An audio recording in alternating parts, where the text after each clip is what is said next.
The sun was just setting as I finished my work for the day. As a lawyer for a big company, my schedule was packed, and I often found myself engrossed in my work until the late hours. I grabbed my coat, turned off my office light, and headed out. Outside the tall building where I worked, Alex waited. I first met Alex at a coffee shop. I had mistakenly picked up his coffee, and we laughed it off. I remember the first thing I noticed about him was his bright blue eyes. He looked at me as if he was genuinely interested in getting to know me, not just my job title or my status. Alex was different from other men I had met. "Hey, how was your day?" Alex greeted me with his warm smile. "Exhausting as usual," I replied, brushing my hair back. "You?" He chuckled. "Same. Work, work, work. But hey, dinner at that Italian place you mentioned last time? Sounds good to me." As we walked, he started telling me about his past. "You know, Em, my previous marriage was tough. Lucy cheated on me. It broke me," Alex said, looking distant for a moment. I felt for him. "I'm so sorry, Alex. That's tough." He sighed. "Yeah, but that's in the past. My parents took her side and stopped talking to me. The only person who stuck with me was my sister Lisa." "Oh, Lisa, I haven't met her yet, have I?" "No, but you'll like her. She's great, has the same humor as me," he said with a grin. As our relationship grew, we often met for dinners, walks in the park, and movie nights. He was sincere, kind, and considerate. His story of betrayal touched my heart, and I felt protective of him. I swore to myself I'd never hurt him. Months passed, and our bond grew stronger. We decided to take the plunge and get married. Planning a wedding was challenging with my work schedule, but Alex was there every step of the way. The day of our wedding, I remember feeling a mixture of excitement and nervousness. Alex looked dashing in his suit, waiting for me at the altar. The ceremony was beautiful. However, I couldn't help but notice the absence of Alex's family, except for a young woman with a bright smile, who Alex introduced as his sister Lisa. "Emily, meet Lisa," he said as he introduced us. She extended her hand. "Nice to meet you, Emily. Alex has told me a lot about you." I smiled. "All good things, I hope." She laughed. "Of course! Congratulations!" Despite the joy, a part of me wondered about Alex's family. Why weren't they there? Why did he only have Lisa by his side? I pushed those thoughts away, telling myself that families can be complicated. The weeks after our wedding were pure bliss. Alex and I enjoyed breakfast on the patio, dinners by the fireplace, and late-night movie marathons.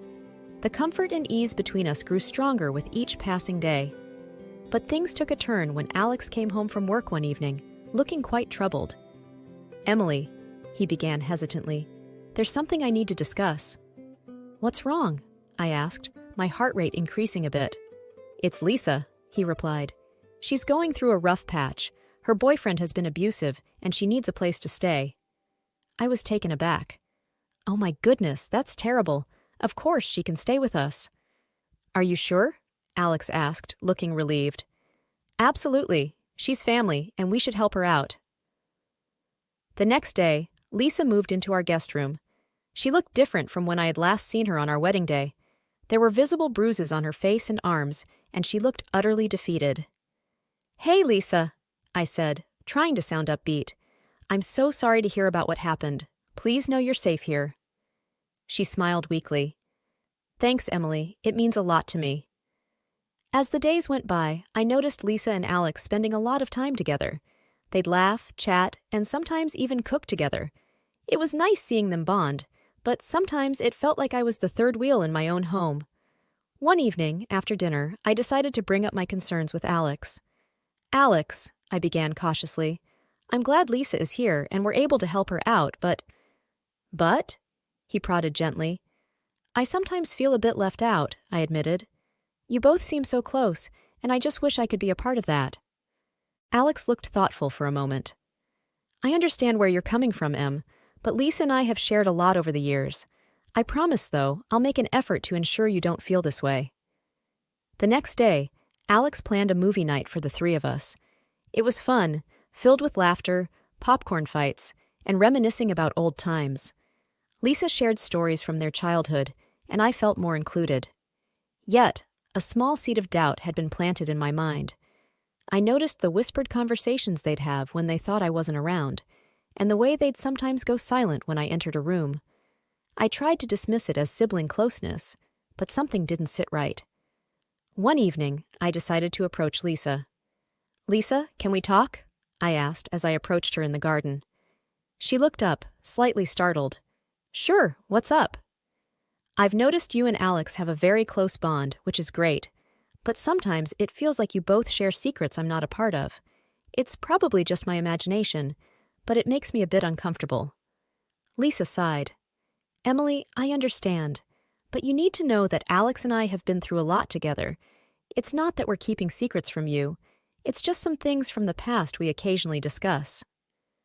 I nodded, not entirely convinced, but appreciating her honesty. "Thanks for understanding. I just wanted to clear the air." The following months were busy for me. My job demanded a lot, and often I would find myself buried in paperwork till the wee hours of the morning. This meant Alex and Lisa had a lot more time to spend together, which only fueled my rising unease. They seemed to share a bond I couldn't quite grasp, and the few moments I had at home were filled with hushed whispers and awkward silences. One day, during a short break at work, I confided in my colleague Sarah. "I don't know, Sarah. I just can't shake off this feeling," I said, fiddling with my coffee cup. Sarah looked concerned. "What do you mean?" "It's Lisa. She's been living with us for months now, and while I want to be supportive, something feels off." "I can't explain it," I replied, taking a sip of my drink. Sarah pondered for a moment.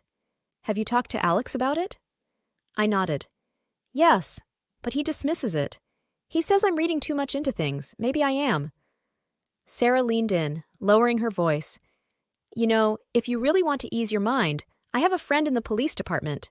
Maybe he could look into whether Lisa really reported any abuse." The idea was tempting. "Do you think it's a good idea?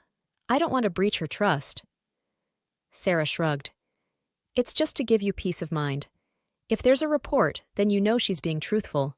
If not, then you have every right to be concerned." I hesitated for a moment before finally nodding. "Okay, let's do it." A few days later, Sarah approached me with the information. "Emily, there's no record of Lisa reporting any abuse." My heart sank. "What? Are you sure?" Sarah nodded, looking grim. "My friend double-checked. There's nothing." Feeling like I was in some sort of bad dream, I headed home, my mind racing. I wanted to confront Lisa, but I decided to approach the situation carefully. That evening, during dinner, I casually broached the subject. "Lisa," I began cautiously, "I have a friend who works with domestic abuse victims. She said she could help if you wanted to move forward with a case, or even just counseling." Lisa looked taken aback. "Oh, that's thoughtful of you, Emily, but I'd rather not. It's a painful chapter, and I just want to move on." "But it's important to report these things," I pressed on, watching her closely, "for your safety and others." She looked flustered. "I know, but it's my choice. I don't want to drag everything back up." The conversation ended there, but my suspicions only grew stronger. Over the next few weeks, I became more observant. I noticed things: the glances they shared, the way they seemed to communicate without words, and the secretive phone calls Lisa would often take outside. One day, as I was searching for a file in our home office, I stumbled upon a photo. It was an old picture of Lisa and Alex, but they were not posed like siblings. Their closeness in the image was intimate, and the backdrop was a university banner. Confused and hurt, I decided to take a drastic step. I would pretend to go on a business trip and then observe them from a distance. I needed to know what was going on in my own home. With my plan in place, I informed Alex and Lisa about an upcoming business trip to Chicago. I could see genuine surprise in their eyes. "Another one?" Alex asked, sounding slightly joyful. "How long will you be gone?" "Just a couple of days," I replied, trying to sound casual. "It's a crucial meeting, and they need me there." Lisa chimed in. "Well, we'll miss you, but work is work. Take care, okay?" "Thanks, Lisa," I replied, hiding the storm of emotions inside me.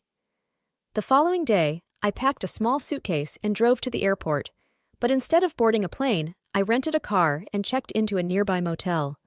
I then spent the day shopping and planning my surprise return to the house. By nightfall, I parked the rental a block away from our home and approached on foot. The windows were illuminated, suggesting they were in the living room. Silently, I used my key and entered through the back door.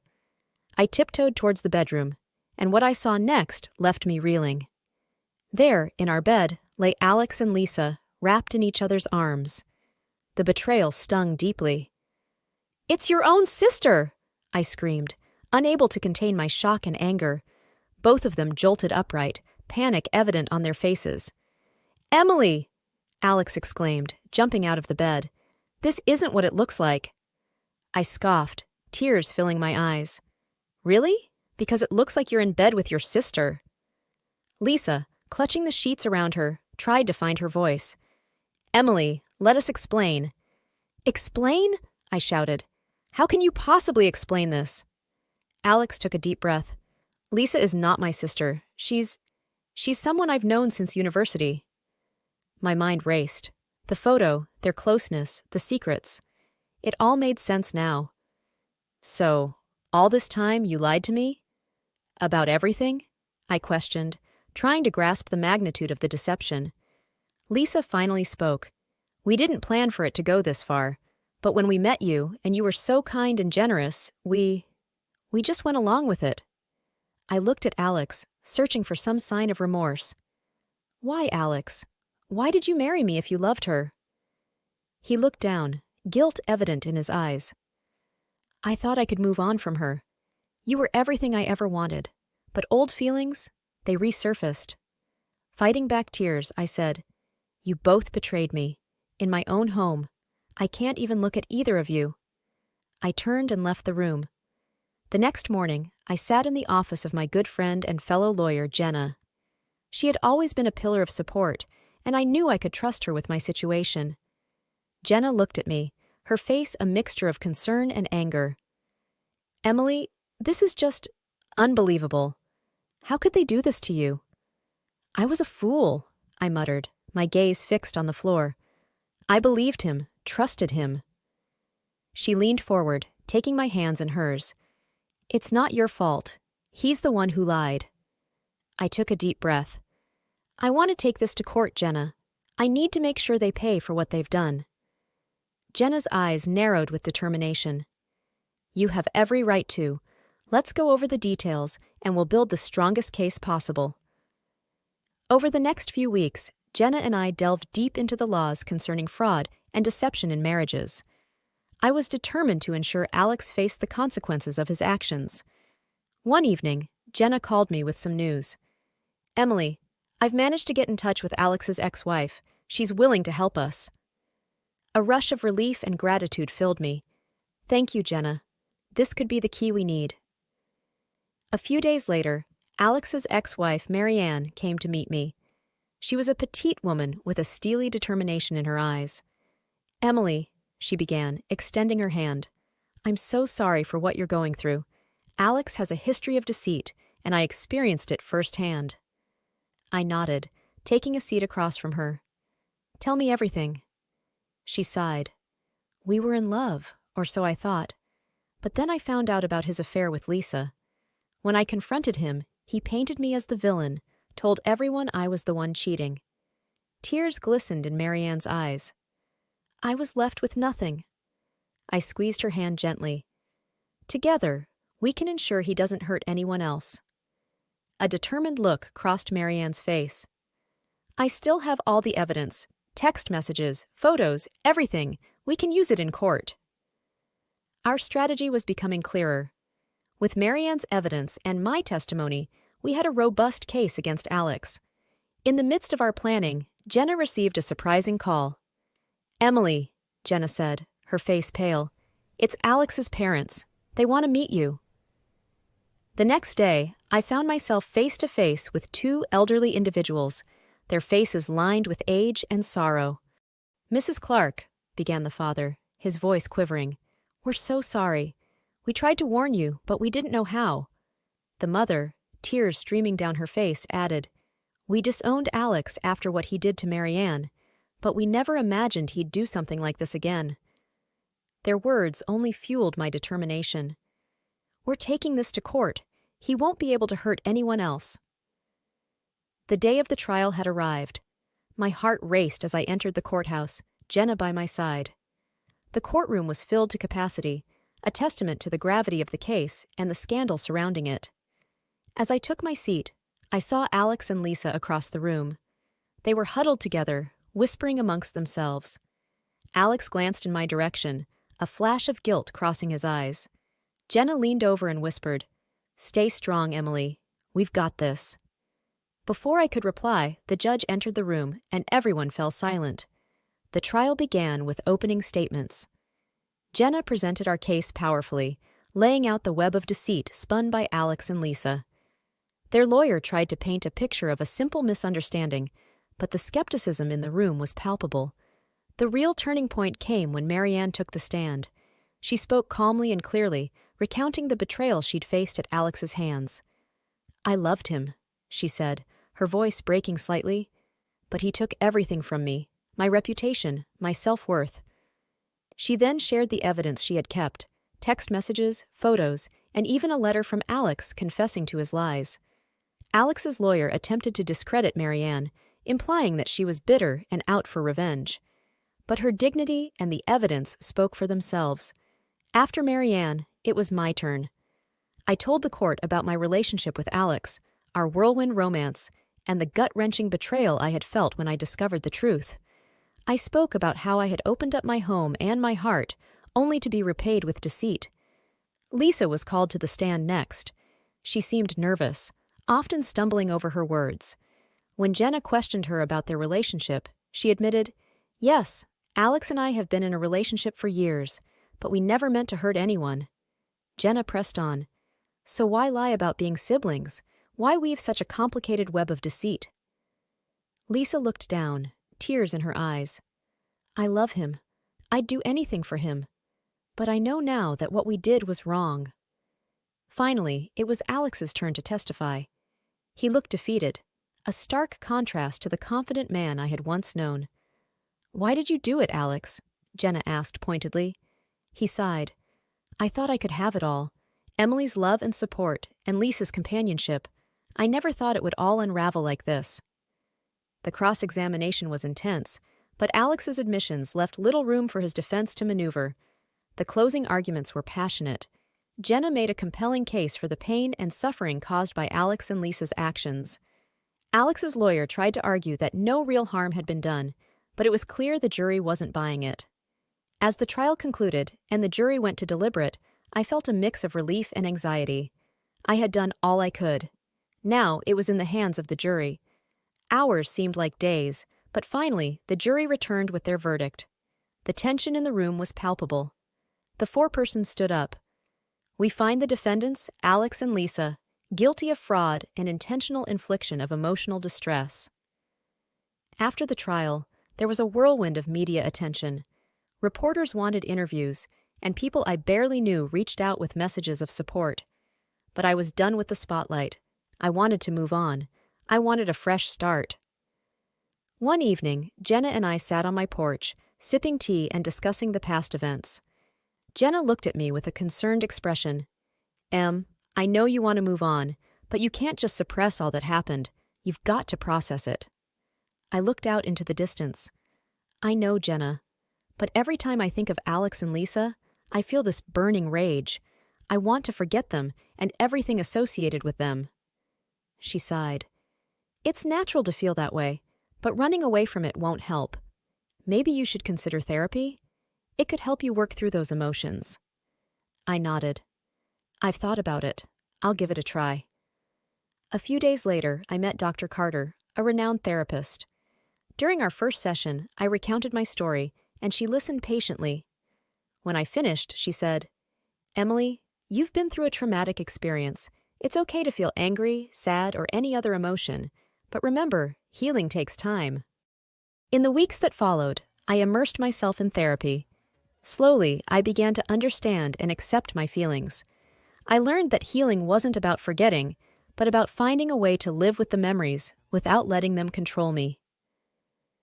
One day, after a particularly intense session, Dr. Carter said, "Emily, you've made significant progress, but have you thought about what's next for you?" I paused. I want to rebuild my life, maybe even find love again, but the thought of trusting someone scares me. She smiled gently. It's natural to feel that way. But remember, not everyone is like Alex. When you're ready, you'll find someone who values and respects you for who you are.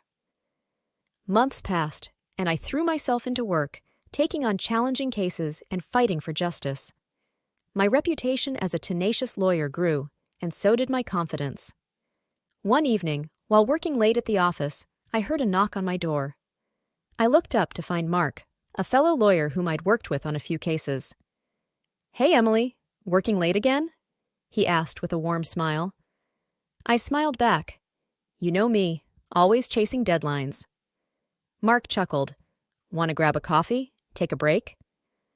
I hesitated for a moment, then thought, why not? "Sure, let's do it." Over coffee, Mark and I chatted about everything, work, life, and even my ordeal with Alex. Mark was understanding and supportive. "You're incredibly strong, Emily. Not many could come out of such a situation with so much resilience." We started spending more time together, grabbing lunches, attending events, and even going on hikes during weekends. It was refreshing to be with someone who understood me and didn't judge my past. One evening, as we sat by the beach watching the sunset, Mark turned to me. "Emily, I really like spending time with you. I know you've been through a lot, and I won't rush you, but I want you to know that I care about you." I looked into his eyes, seeing sincerity and warmth. "Thank you, Mark. I appreciate that. I'm still healing, but it feels good to have someone like you by my side." Mark smiled and took my hand. "We'll take it one day at a time." As days turned into weeks and weeks into months, Mark and I grew closer. I realized that life had given me another chance at love, and I wasn't going to let my past hold me back.